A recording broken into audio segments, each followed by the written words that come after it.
In this video, I'll show you how you can fix the Windows error code 0x80073712.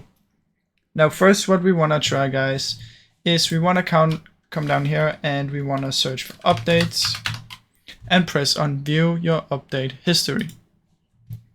Now in here what you want to do is click on uninstall updates.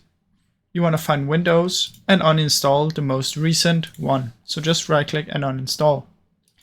Now if that doesn't work, another thing we can try is come down here and search for troubleshoot.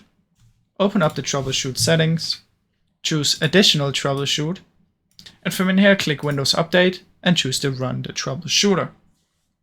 Now if this doesn't work, you can come down here and search for run, type in services.msc.